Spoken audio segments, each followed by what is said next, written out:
কেমন আছেন মৎস্যশিকারী বন্ধুরা? নিশ্চয়ই অনেক ভালো আছেন। ফিশিং ফেস্টিভ্যালের পক্ষ থেকে আপনাদেরকে জানাচ্ছি আন্তরিক শুভেচ্ছা ও অভিনন্দন। তো আজকে আমি যে টোপের কথা বলবো সেটা হচ্ছে মহুয়া টোপ। মহুয়া আমরা যারা সাধারণত মাছ মারি অনেকেই জানি যে মহুয়াটা কত কার্যকরী একটা জিনিস। তো মহুয়ার বাংলাদেশে পাওয়া একটু টাফ, ইন্ডিয়া তো অ্যাভেলেবল। তো বাংলাদেশেও আপনারা যদি একটু খোঁজ খবর করেন তাহলে অবশ্যই আপনারা এই মহুয়াটা পেয়ে যাবেন। তো আসলে কথা না বাড়িয়ে শুরু করি যে কিভাবে এই মহুয়া টোপটা আপনারা তৈরি করবেন। এবং এই টোপটা সব ধরনের মাছ পছন্দ করে অনেক বেশি। আপনাদের এটাতে রুই মাছ, কাতলা মাছ, মৃগেল মাছ, লাইলনটিকা মাছ, সব ধরনের মাছই এই টোপটা অনেক পছন্দ করে। এটা যদি ঠিক প্রপারলি ভাবে আসলে বানানো হয়, কারণ অনেকে এই টোপটা তৈরি করে কিন্তু ঠিকভাবে আসলে তৈরি করতে পারে না। তো সেই কারণে অনেকে মাছ পায় না এই টোপটায়। কিন্তু আপনারা যদি আমি যেইভাবে বলছি আপনারা যদি ঠিক সেইভাবে যদি তৈরি করেন তাহলে অবশ্যই আপনারা মাছ ধরতে পারবেন। এই টোপটা সাধারণত পুকুরে কাজ করে, নদীতে বা বিলে আমি কখনো ট্রাই করিনি, সম্ভবত কাজটা অনেক কম করে। তো এই টোপটা পুকুরে খুব ভালো কাজ করে। তো চলুন শুনে নেওয়া যাক যে কিভাবে এই টোপটা তৈরি করতে হবে এবং কি কি উপকরণ লাগবে। সর্বপ্রথম আপনাদের লাগবে হচ্ছে মহুয়া ফুল। মহুয়া ফুল লাগবে হচ্ছে 100 গ্রাম। তার সাথে লাগবে হচ্ছে মিষ্টির গাদ। মিষ্টির গাদ আমরা সবাই চিনি। মিষ্টির গাদ লাগবে 100 গ্রাম। এবং তার সাথে আপনাদের লাগবে হচ্ছে ঘি 50 গ্রাম। তো আপনারা সর্বপ্রথম করবেন কি, মিষ্টির গাদ 100 গ্রাম এবং ঘি 50 গ্রাম এইটা একসাথে সুন্দর করে চুলাতে গরম করবেন। এবং গরম করার পরে যখন এই ঘি এবং মিষ্টির গাদ দুইটা একসাথে হয়ে ঘন হয়ে যাবে এবং দেখবেন একেবারে তেল তেল হয়ে তেলের ভাব বা তেলের মতো একটা আবরণ চলে আসবে উপরে, ঠিক তখন আপনারা এটা বন্ধ করে দিবেন।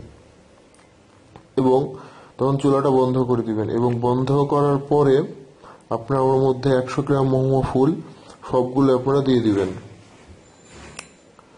সবগুলো দিয়ে মোটামুটি 4-5 মিনিট মতো ওইটা হালকা আছে নাড়াচাড়া করবেন।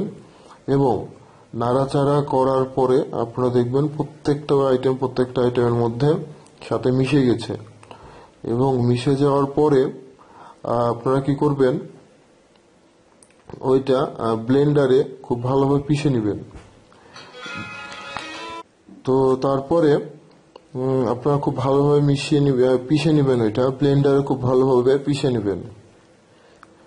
এবং পিষার পরে আপনারা মিনিমাম এক সপ্তাহ আপনারা এটা রেখে দিবেন। কৌটাতে সুন্দর করে ভরে মুখ টাইট লাগিয়ে সুন্দরভাবে মিনিমাম 1 সপ্তাহ আপনারা এটা রেখে দেবেন। আপনারা এটা রোদে রাখতে পারেন।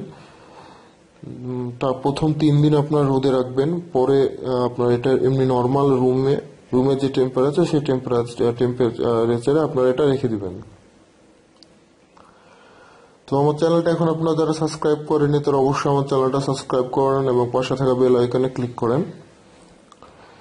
তো আমি যেটা বলছিলাম যে আপনারা এইভাবে 7 দিন রাখার পরে আপনারা যেদিন মাছ ধরতে যাবেন, পুকুরে আপনারা যেদিন মাছ ধরতে যাবেন সেদিন আপনারা কি করবেন, এটা পাউরুটির যে পাউরুটিটা সুন্দর করে গুঁড়া করে নিয়ে আপনারা এটার মধ্যে কোনো পানি ব্যবহার করবেন না। পাউরুটিটার মধ্যে আপনারা এইটাতে কি করবেন, 7 দিন পরে যে মহুয়াটা আপনারা যেটা তৈরি করলেন ওইটা আপনারা দিবেন। যতটুকু পরিমাণ লাগে একটা টোপ তৈরি করতে, আসলে যতটুকু পরিমাণ লাগে আপনারা ঠিক ততটুকুই দিবেন। কম বা বেশি সেটা বিষয় না। আপনার যতটুকু পরিমাণ আপনাদের টোপটা তৈরি করতে লাগবে, বড়শিটা গাঁথার জন্য যতটুকু আপনাদের মহুয়াটা লাগবে আপনার ঠিক ততটুকুই মহুয়াটা দিবেন। দিয়ে টোপটা সুন্দরভাবে তৈরি করবেন এবং তার মধ্যে আপনার দিবেন হচ্ছে সামান্য টোপটা। ওটা দেওয়ার পরে আপনার টোপটা যখন বড়শিতে গাঁথবেন তার আগে একটু ডিমে পিঁপড়ার যে ডিম পাওয়া যায় সেই পিঁপড়ার ডিমে হালকা করে মাখিয়ে নেবেন ওই টোপটুকু শুধু, মানে যে টোপটা আপনারা বড়শিতে গাঁথবেন গোটা টোপটা মাখানোর দরকার নেই, যতটুকু আপনাদের লাগবে টোপটা আপনারা যতটুকু ব্যবহার করবেন বড়শিতে, একটা বড়শিতে আপনারা যতটুকু ব্যবহার করবেন ততটুকুই সুন্দরভাবে গাঁথার পর আপনারা পানিতে ফেলবেন এবং আশা করছি আপনার 100% আপনাদের মাছ আপনারা পাবেন এটাতে। এটা 1 নম্বর টোপ হিসেবে ব্যবহার করবেন আপনারা এবং এই টোপটা খুব ভালো কাজ করে। আমি নিজে ব্যবহার করে দেখেছি যে টোপটা খুব ভালো একটা টোপ হিসেবে কাজ করে। তো আপনারা ব্যবহার করে দেখতে পারেন, আশা করছি আপনাদেরও খুব ভালো উপকার হবে। তো আমি আবারও বলছি, আমার চ্যানেলটা এখন আপনারা যারা সাবস্ক্রাইব করেন নাই তারা অবশ্যই আমার চ্যানেলটা সাবস্ক্রাইব করেন এবং পাশে থাকা বেল আইকন অবশ্যই ক্লিক করেন এবং নতুন নতুন ভিডিও পাওয়ার জন্য। তো ধন্যবাদ আপনাদের সবাইকে এতক্ষণ আমার সাথে থাকার জন্য।